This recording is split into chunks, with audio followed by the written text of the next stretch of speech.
The year was 1933. A chill wind, colder than any winter's bite, began to blow across Europe. It carried with it the stench of fear, a metallic tang of approaching violence. Germany, once a land of poets and thinkers, was now a cauldron of unrest, ripe for the devil's touch. Whispers of a charismatic leader, a man possessed of an unnatural hold over the masses, spread like wildfire. His name, hissed in fear and awe, was Adolf Hitler. From the ashes of economic despair and national humiliation, Hitler rose. His eyes, windows to a soul consumed by darkness, burned with unholy fire. He spoke of Aryan supremacy, of a 1,000-year Reich, of a world cleansed by fire and forged anew. His words, laced with venom and a terrifying conviction, resonated with a people desperate for a savior. They didn't realize they were welcoming a destroyer.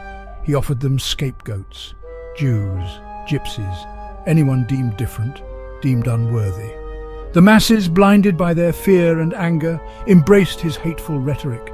Their cheers, fueled by a toxic cocktail of desperation and blind faith, echoed through the crumbling halls of the Reichstag. The very air crackled with a palpable sense of dread, a harbinger of the horrors to come. The world, slow to recognize the danger, watched with a mixture of curiosity and apprehension. They dismissed him as a madman, a fringe element, a passing storm. They failed to grasp the depth of his depravity, the sheer scale of his ambition. They would soon learn in the crucible of war and genocide the terrible price of their complacency, for the devil had found his orator and his sermon had begun. Hitler was a master of manipulation, a puppeteer of human emotions.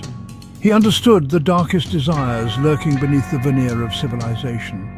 His voice, raspy yet strangely hypnotic, was his weapon. It could soothe and seduce one moment, incite to violence the next. Every speech was a spectacle, a carefully choreographed ritual designed to inflame and enthrall. He would stalk the stage, a gaunt figure consumed by his own twisted vision. His words dripped with venom, painting vivid pictures of past glories and future triumphs. He tapped into their fears, their prejudices, their deep-seated insecurities. He offered them simple solutions to complex problems, a dangerous illusion that resonated with terrifying power. His rallies were like scenes from a waking nightmare. Massive crowds, caught in the grip of a collective hysteria, roared their approval.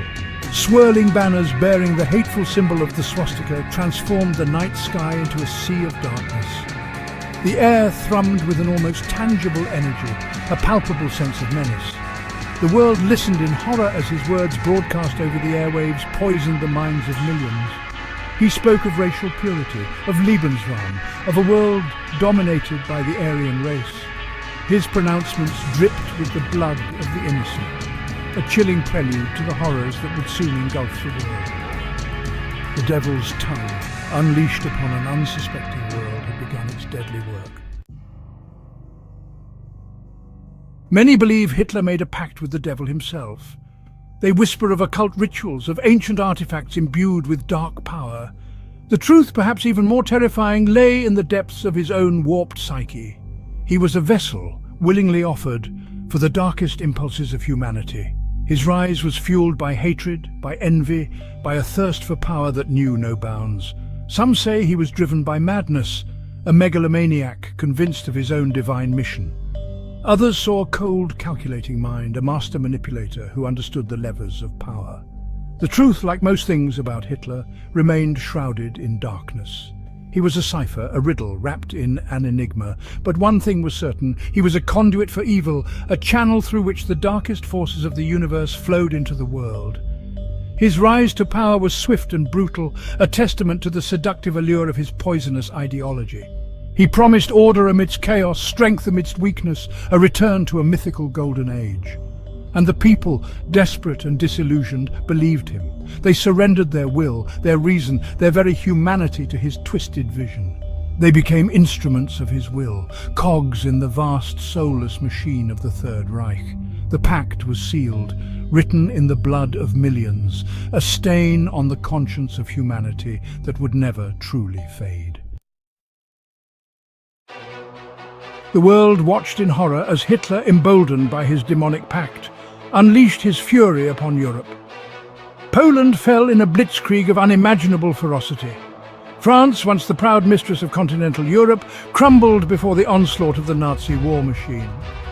The skies above London blazed with the fires of 1,000 bombers, a testament to the depths of his depravity.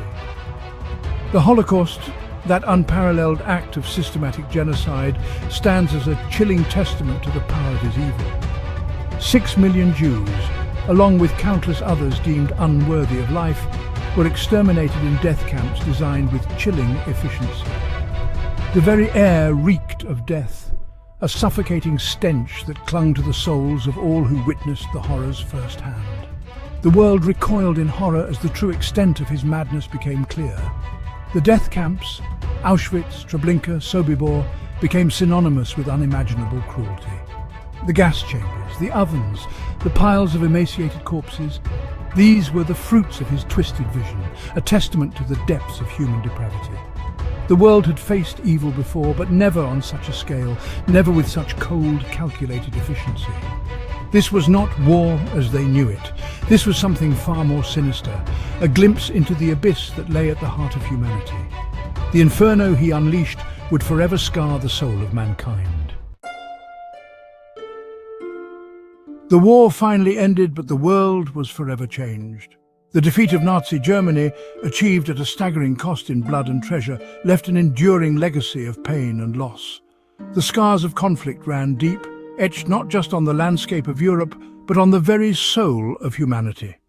Millions lay dead, victims of a conflict born of hatred and fueled by an unholy pact. The Nuremberg trials, held in the aftermath of the war, exposed the full horror of the Nazi regime. The world watched in stunned silence as high-ranking Nazi officials, once proud architects of the Third Reich, were forced to confront the enormity of their crimes. The evidence was overwhelming, a damning indictment of a regime built on lies, brutality, and a complete disregard for human life. But even as the world sought justice for the victims, a chilling question lingered. How could such evil have taken root in the heart of a supposedly civilized society? How could a nation known for its art, its music, its intellectual prowess succumb to such barbarity? The answers, complex and multifaceted, continue to haunt us to this day. The Holocaust stands as a stark reminder of the fragility of civilization, the ease with which hatred and intolerance can poison the human heart. It is a warning from the past, a call to vigilance against the forces of darkness that lurk within us all. For the seeds of evil, once sown, can lie dormant for generations, waiting for the right conditions to take root and flourish once more. Decades have passed since the fall of the Third Reich, but the world is not yet free from the shadow of evil. The echoes of Hitler's hate-filled rhetoric can still be heard, whispering in the dark corners of the internet, fueling the fires of intolerance and extremism. The rise of nationalist movements, fueled by economic anxiety and social division, serves as a chilling reminder of the dangers of complacency. The world, scarred but not broken by the horrors of the past, must remain vigilant. We must confront hatred and intolerance wherever it arises, challenge those who seek to divide us with their messages of fear and division. The legacy of the Holocaust, a testament to the depths of human depravity, must serve as a constant reminder of the fragility of peace and the importance of safeguarding human rights for all. For evil never truly dies. It merely slumbers, waiting for an opportunity to re-emerge, to once again cast its dark shadow over the world. The question is not whether it will return, but when and in what form. Will we be ready? Will we recognize the signs, heed the lessons of the past, and stand firm against the encroaching darkness? The future remains unwritten, a tapestry woven from the choices we make today. Let us choose wisely, lest we find ourselves condemned to repeat the mistakes of the past. The world, still healing from the wounds inflicted by a demonic orator, cannot afford another descent into the abyss. The stakes are too high, the consequences too dire. We must remain vigilant, for the price of freedom is eternal vigilance.